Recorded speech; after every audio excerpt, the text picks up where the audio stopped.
아침에 양복을 입고 나서니까 손주 시월이가 할아버지 오늘 설교해요? 응. 떨리지 않으세요? 왜 안 떨려? 떨리지. 더군다나 지난 3주간 동안 우리 교회는 교회 여름 행사 어제까지 이제 끝났잖아요. 그리고 또 그 3주간 내에 상을 당한 그런 교인들 가정이 3가정이 있었는데 한 가정은 진행 중이고, 그러니까 여름 수련회 또 상당하신 분들 가정 이야기, 사실 오늘 담임 목사님이 가장 많이 필요한 말씀을 하셔야 되는 그런 날인데 제가 설교를 하게 됐습니다. 그래서 입이 아주 무거워졌습니다. 근데 영상을 어떻게 저렇게 멋지게 만들 수 있나요? 뭐 찍는 건 찍는 건데 그 영상마다 그 글, 야, 어느 정도 지식을 가지면 저런 아름다운 말을 끄집어낼 수 있을까? 아무튼 앞으로 크게 출세하실 그런 날이 있을 거예요.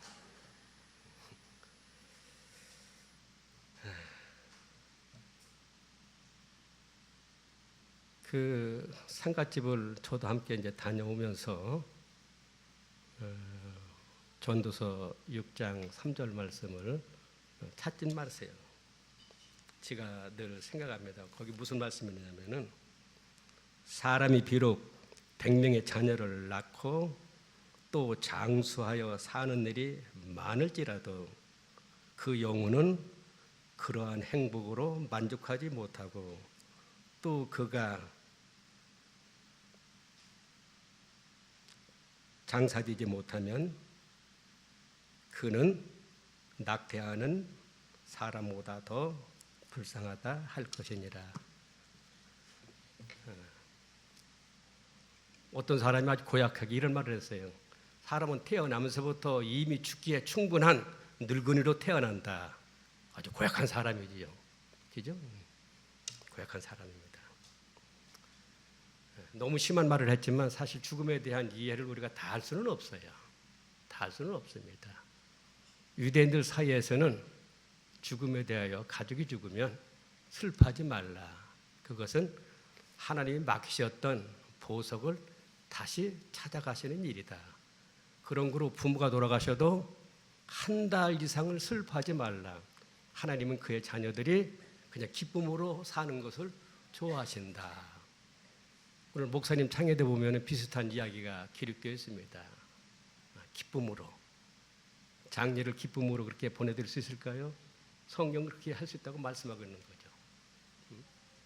그러니까 잠언 말씀에도 그런 말씀이 나오지만은 전도서 6장 3절에서 100년을 살았어도 자식을 100명을 낳았어도 온갖 부귀영화를 다 누렸어도 결국 죽어서 장례가 되지 못하면, 온전한 장례가 되지 못하면, 아니 안치가 되지 못하면 그것은 헛것이다. 낙태되는 어린아이보다 더 불쌍하다. 근데 지금 어떻습니까? 정성을 다해서 유족들이 장례를 모시잖아요. 그 자체가 성경에서는 돌아가신 분에게도 남은 유족들에게도 아주 복이라 행복이라 그렇게 말씀하십니다. 그리고 우리 장선 목사님 주일 설교, 수요 설교도 그러지만은 장례식 설교를 들으면 이분은 천국에서 오신 것 같아. 그 일을 위해서. 아니, 또 장례식 설교를 몇 번 해봤습니다. 그렇게 못해요. 그렇게 못합니다. 그러면 꾸며 사는 얘기냐? 그게 아니에요. 성경에 있는 말씀을 그대로 하는데 어떻게 그렇게 잘 푸시는지 참 특이한 그런 능력을 가지신 그런 분입니다. 그래서 망상을 해봤어요. 만약에 주님이 다시 오셔서 세상에 목사로 샀던 모든 사람을 모아놓고 지금까지 가장 아름답게 장례를 인도한, 장례식을 집례한 목사가 누굴까? 만약에 1, 2, 3등을 뽑는다면 2등, 3등은 모르겠어요. 그런데 1등은 분명히 아마 이장선 목사님이실 것 같아요. 틀림없이.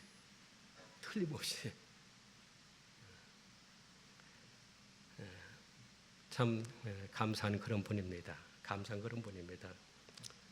영상을 보셨는데 그 영상에서 볼 수 없었던 한두 가지 더 어떤 추가적인 그런 말씀을 좀 드려보면은, 나는 서북교회 교인들이 이렇게 똑똑한 성경 지식이 아주 놀라운 그런 분일 줄 전에는 몰랐어요. 너무 똑똑해서 무서워요. 첫날 가던 길에 그 성서 수도원을 들려서 아까 보신 것처럼 그 성경 시대, 구약 시대 예루살렘 그 모형들 보셨잖아요. 한눈에 볼 수 있는. 그 해설사 목사님이 예루살렘에서 뭐 10년 넘게 사시다가 오신 분이라는데 1시간 정도 그 해설을 다 해주시고, 그다음에 끝에 가서 질문을 받는데 여러분들이 이런 질문 저런 질문, 통국의 벽이 어떤 것인지, 실로암 못이 어떤 것인지, 베데스다 연못이 어떤 것인지, 히스기야 왕의 그 수르가 어떤 것인지 많이 물어보시는 것을 저도 들었습니다. 근데 그 중에 어떤 분이 앞으로 그런 질문하면 정말 큰일 나겠어요. 아니, 임난영 권사님이 딱 손을 드시더니 그 느헤미야가 예루살렘 성벽을 52일 만에 완성을 했다고 성경 기록이 되어 있는데 그게 가능한가요? 그 순간 제가 그 해설사 목사님 얼굴을 봤는데 당황하는 빛이 역력했습니다. 아, 진짜예요. 저도 아니 어떻게 저런 질문을 하시지? 어떻게 느헤미야가 예루살렘 성벽을 52일 만에, 이게 참 궁금하지 않으면 이상한 거죠.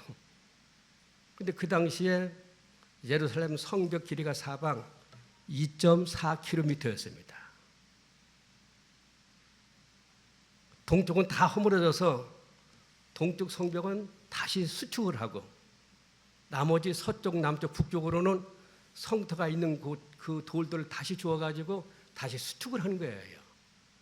근데 사마리아 사람 및 해방군들이 많아가지고 성벽을 수축할 때에 거기 동원된 사람 가운데 반은 보초를 세웁니다. 경비를 세웁니다. 그리고 반이 일을 해요. 또 시간 지나면 교대를 합니다. 일했던 사람이 경계를 쓰고 총칼을 들고, 총칼 들었던 사람이 이제는 돌을 깎습니다. 이렇게 해서 분명히 아마 밤낮으로 일했을 거예요.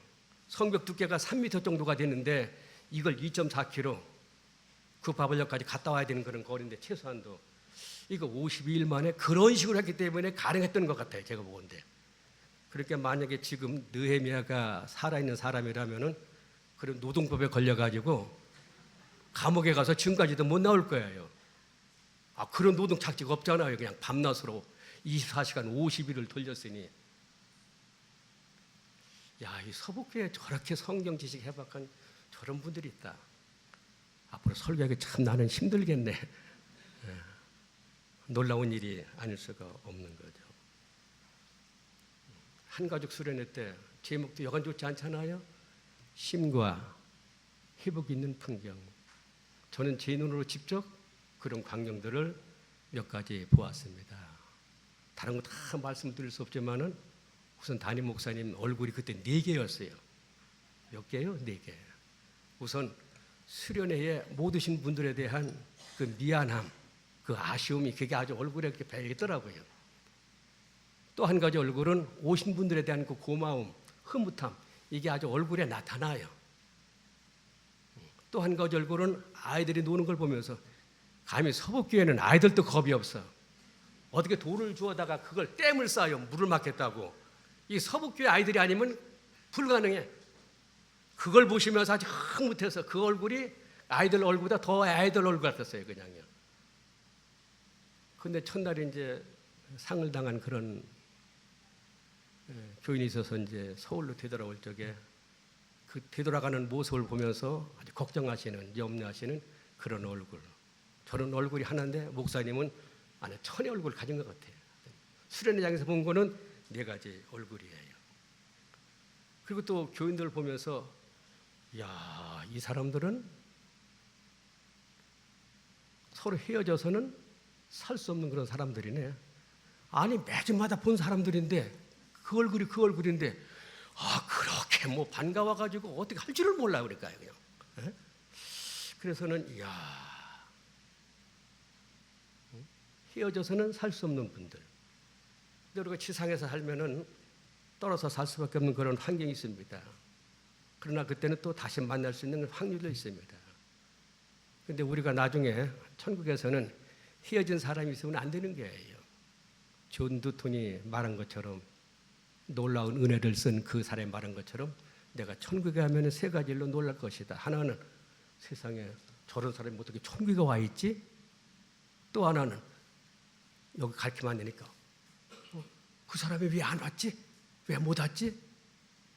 그렇게 놀람 속에 아니 나 같은 죄인이 천국에 와서 있네? 그러면서 놀라게 될 거라는 그런 말을 했는데, 하여튼 지상에서 사는 동안에 앞으로 강릉에서 가실 분들, 뭐 부산에서 사실 분들, 뭐 저 광주에서 사실 분들, 뭐 해남에서 사실 분들 있겠지만, 저는 충청도 사람이니까 온양으로 갈지도 모르지만은 하여튼 천국에서는 어디 그분이 안 왔지 이런 소리 들으면 안 되는 거죠. 꼭 만나야 되는 거죠. 꼭 만나야 됩니다. 그래서 어쨌든 이 교인들 이들은 서로 헤어져서는 살 수 없는 그런 분들이구나. 또 하나는 이분들을 가만히 보니까 마치 어떤 거와 똑같냐면은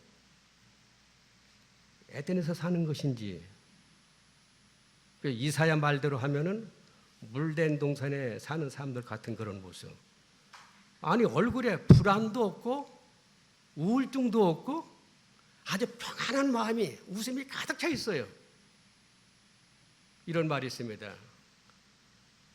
우울한 사람은 과거를 사는 사람이고, 불안한 사람은 미래를 사는 사람이고, 평안한 사람은 현재를 사는 사람이다. 과거는 이미 지나간 일이고 되돌릴 수가 없습니다. 그런데 우리는 그 과거의 문을 닫질 못해. 닫아야 돼. 닫질 못해. 그냥 활짝 열어놓고 자꾸 과거를 쳐다봅니다. 미래의 문도 닫혀 있습니다. 열기가 힘들어요. 근데 그걸 자꾸 열려고 아주 애를 씁니다. 괜찮아요. 괜찮은데 중요한 거는 현재를 평안한 마음으로 살아야 되는데, 현재의 문을 꽉 닫고 있어요.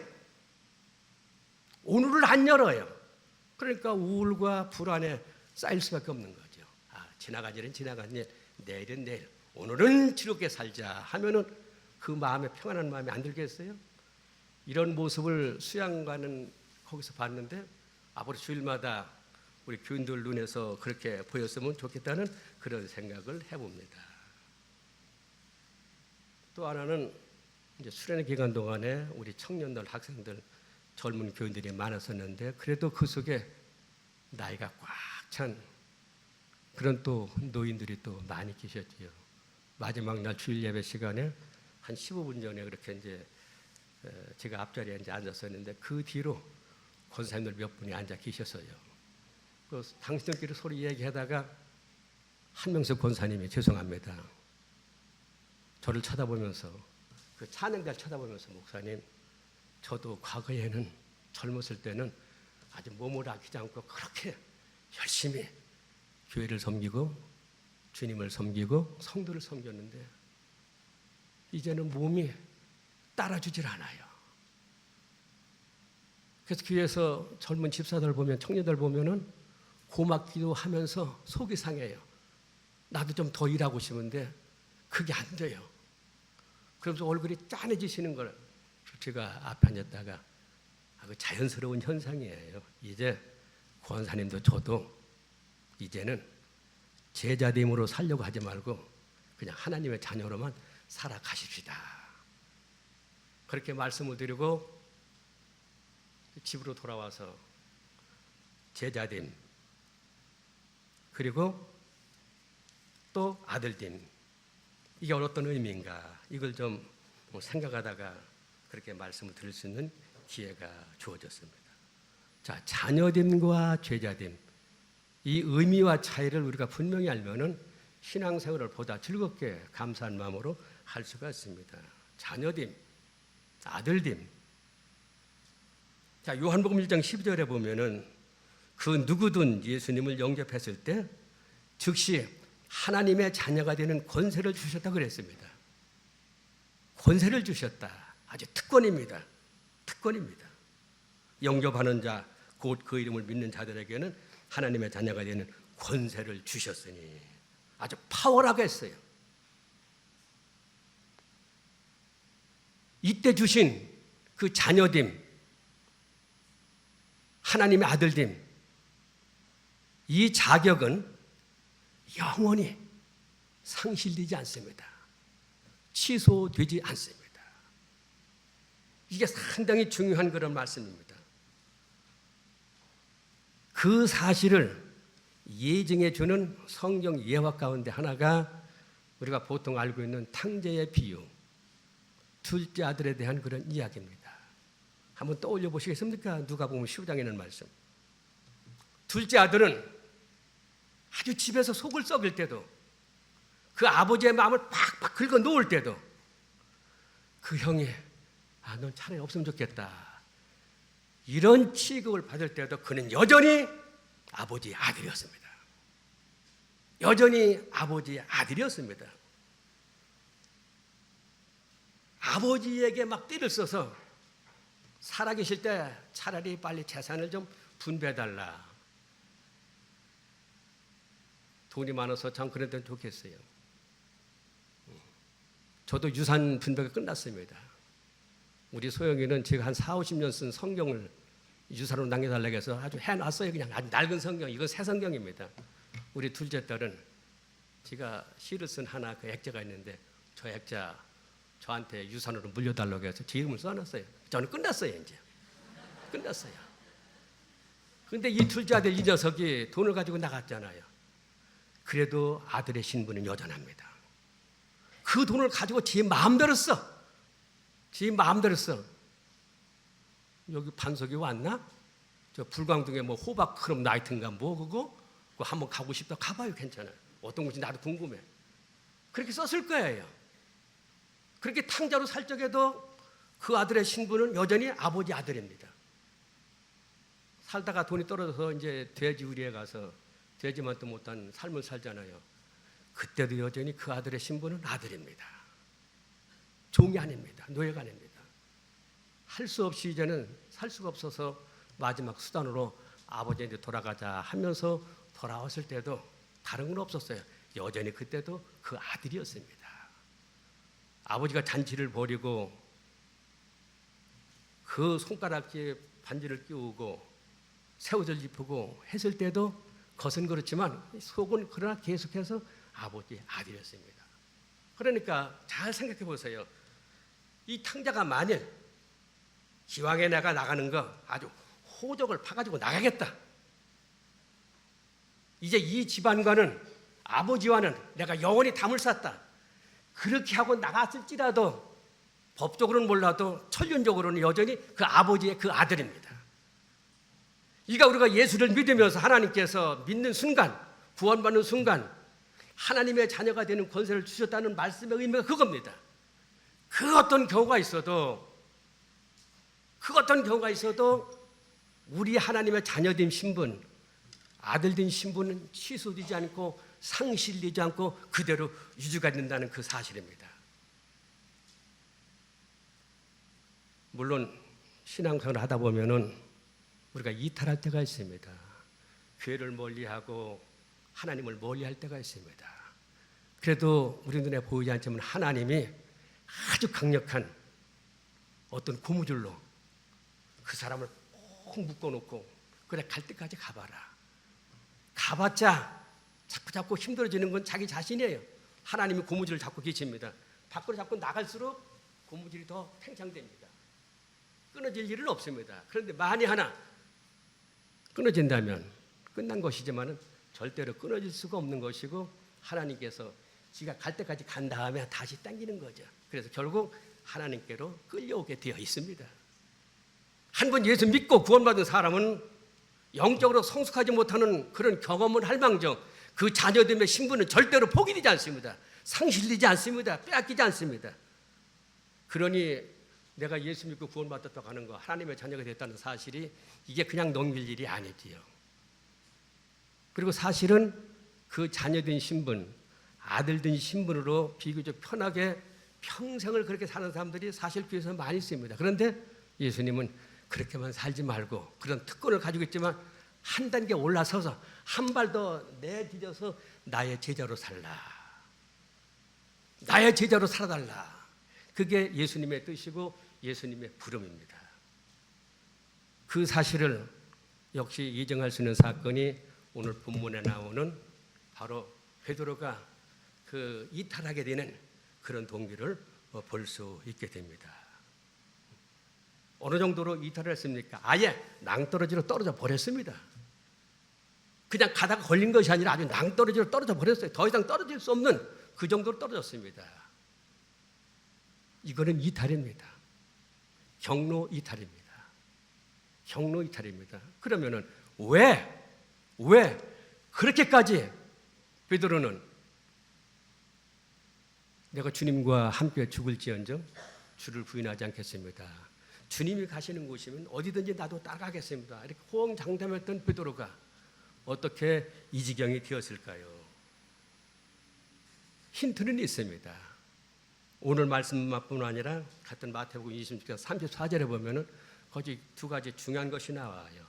예수님께서 체포돼서 대제사장 가야바 관저로 끌려갈 때에 요한도 뒤따라갔었고 베드로도 뒤따라갔었는데 요한은 바짝 따라갔고 베드로는 아주 멀찍이 서서 따라갔다. 이렇게 뒷짐지고 따라갔겠죠. 눈치를 보면서. 무슨 속셈인 줄 아십니까? 여차하면은 나는 36개다.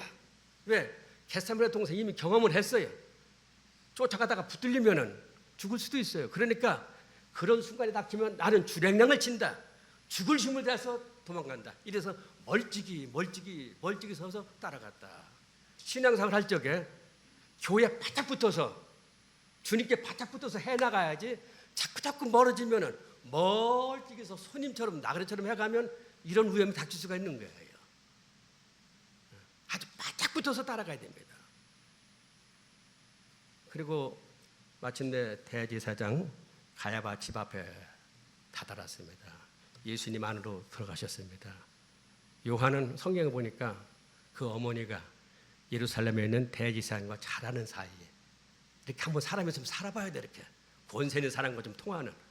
그래서 요한은 관저 안까지 들어갔는데 베드로는 그 갈릴리 출신의 베드로는 밖에서 아마 요한이 그걸 보았던 모양이에요. 그래서 안에서 아는 사람에게 저 밖에서 지금 한 저 사람 사실 우리 형님 같은 분인데 이렇게 날씨가 추운데 좀 들어와서 좀 불이라도 좀 찌게 해달라고. 그래서 베드로가 들어갈 수 있게 된 거예요. 이 성경이 이렇습니다. 날씨가 추우니까 몇 사람들이 이렇게 모닥불 펴놓고서 불을 찌고 있는데 베드로 추우니까 거기 가서 살짝 껴가지고 그렇게 불을 찝니다. 이게 무슨 뜻인지 아십니까? 멀찍이 서서 따라갔다는 얘기는 여차하면 도망간다는 얘기고 불을 찌고 있는 사람들 틈에 가만히 끼어들었다는 것은 위장술입니다. 자기를 감추는 위장술입니다. 나 예수 믿는 사람 아니야. 나 예수는 전혀 상관이 없어. 가끔 가다가 식당 가서 밥 먹을 때 혼자 가서 밥 먹을 때 남 모르는 사람과 마주 앉으면 이거 식사기도 해야 되나? 말아야 되나? 그거 뭐 국밥 9,000원짜리 놓고서 엊그저께도 그런 경험을 했어요. 제가 종로 상가에 탁구공원 뒤에 맛있는 국밥집이 있는데 가끔 가요. 근데 혼자 오면 안 반가워. 식당도 좌석 한 20개밖에 안 되는데 그래서 그거 잘 고려해서 들어가야 돼. 들어가서 그냥 두 자리가 있어서 한 자리 앉아서 이제 주문했는데 어떤 여자분이 들어왔어요. 막 여행 온 분 같아. 보기는 한국 사람이 아니야. 그러니까 주인이 안 반가워해. 그래서 제가 주전할게. 들어와서 여기 앉으시라고. 마주 앉았어요.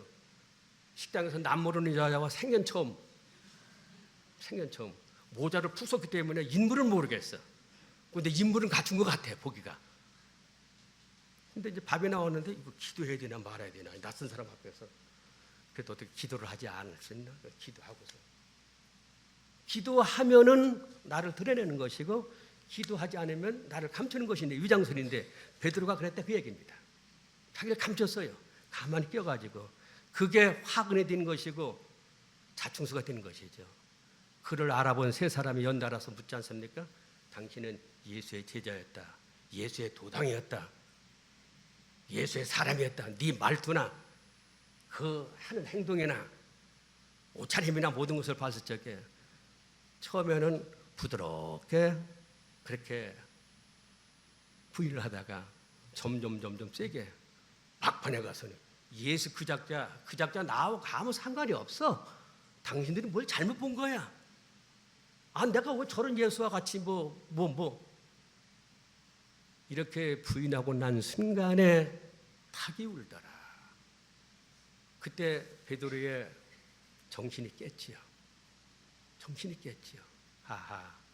그 앞서서 베드로야, 내가 믿음에서 떨어지지 않도록 기도했는데 조심하라는 그런 얘기 아니겠습니까? 그런데 나는 조심도 하지 않고 경고도 듣지 않고 예수님을 부인했구나. 어느 때 닭이 꼭기요 하고 울 때 정신이 번쩍 들고, 그래서 더 이상 어디 갈 수가 없어서 문을 박차고 나가서 밖에서 대성통곡을 했다. 생각하며 울었다라 그랬어요. 일부 예배 시간에 교인들에게 닭이 어떻게 울었을까요? 아무도 대답을 안 해. 그래서 내가 예를 들었어요. 닭이 울 때, 분명 수탉은 틀림없는데 닭이 울 때 야옹 야옹, 아니면 염소처럼 매, 아니면 강아지처럼 멍 그렇게 울었을까요? 그래도 대답을 안 해. 그래서 내가 아니 하긴 그렇지, 저처럼 시골에서 살아본 경험이 있어야 닭 울음소리를 들었을 텐데 좋은 서울에서만 살았으니, 도시에만 살았으니 닭이 어떻게 울어요? 꼭요. 딱 세 글자. 그 세 글자가 결국 설교인데 그 완강한 베드로를 무너뜨린, 무지하게 된 베드로를 깨우쳐준 그 세 글자 설교, 성경에서 가장 짧은 설교입니다. 아니, 지구상에서 사람들이 한 설교 가장 짧은 설교예요. 그 세 글자 설교에 베드로가 돌아섰습니다. 제자리로 돌아왔습니다.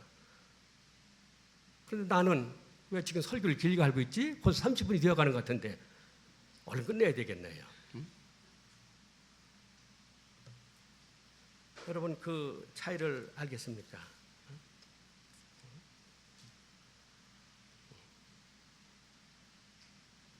탕자의 비유는 아들님의 권세가 어느 정도인지 단적으로 보여주는 그런 예화가 되는 것이고, 지금 베드로의 이야기는 사람이 왜 그렇게 이탈하게 되는지, 신앙에서, 그리고 이탈되었을 때에 어떻게 해야 돌아올 수 있는지 그걸 보여주는 극적인 그런 이야기입니다. 그래서 우리가 이 두 가지를 잘 구분하면은 의미 있는 신앙생활을 더 잘할 수가 있습니다. 수련회에서 노인들 얼굴들을 많이 봤습니다. 저도 이제 노인측에 들어가지요. 누가 뭐라고 해도 노인측에 들어갑니다. 제가 속으로 그런 말을 했습니다. 그분들에게 내 얼굴이 노인의 얼굴이 되어서도 슬퍼하거나 노여워하지 마십시오. 어떤 시인의 식구지요.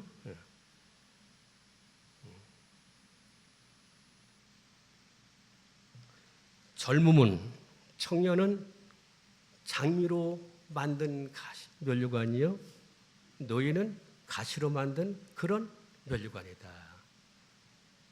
젊음, 청년은 지금도 이 세상에서 주인 노릇을 하면서 숭배의 대상이지만 노인들이야 가까이 하기에 너무 부담스러운 그런 존재잖아요.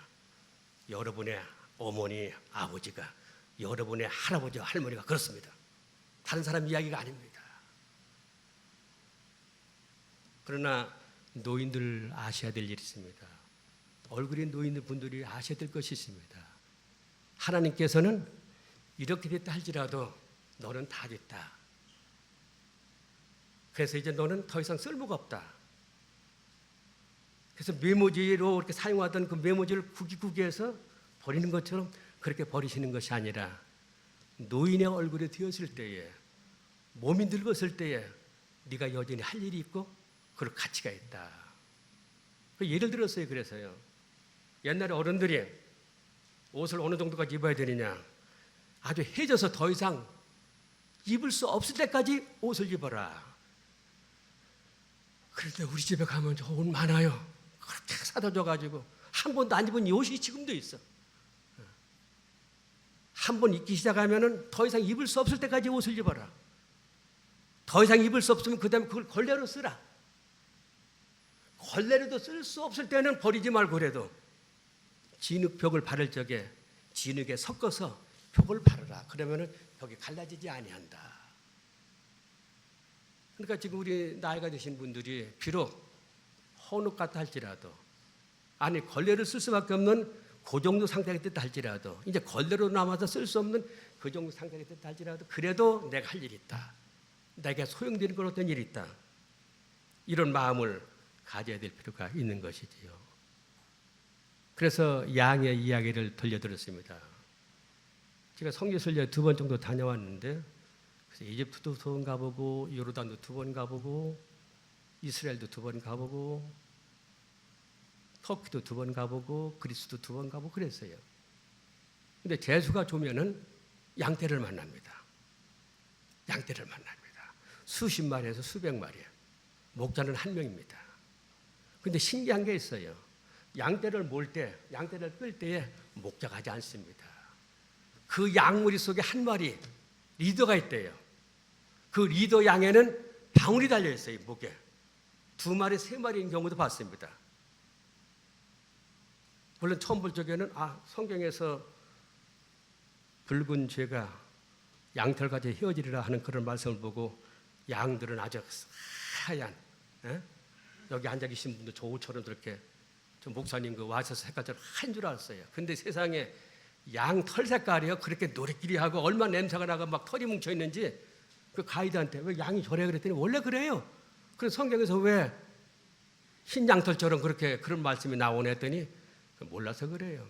양은 태어나면 1년 정도는 아주 털 빛깔이 새하얗답니다. 그런데 1년 지나면 그때부터 아주 얼룩얼룩해지고 아주 누리끼리해지고 양의 모습이 아니래요. 그러면서 이 양들을 몰고 다닐 적에 목자가 이제 다 하는 것이 아니라 그 리더 양, 그 리더에게 통하는 말이 있대요. 눈빛이 있대요. 손짓이 있대요. 그럼 리더 양이 그걸 알아차리고 나머지 양들을 이끌고 쫓아간대요. 그래서 목자는 전혀 하는 일이 없대. 그냥 리더 양이 전부 수십 마리, 수백 마리 양을 끌고 그대로 가는 거예요. 방울소리 막 내면서. 그때 예수님 말씀이 생각이 났어요. 내 양은 내 음성을 듣고 내 양이 아는 양은 절대로 내 음성을 듣지 않는다.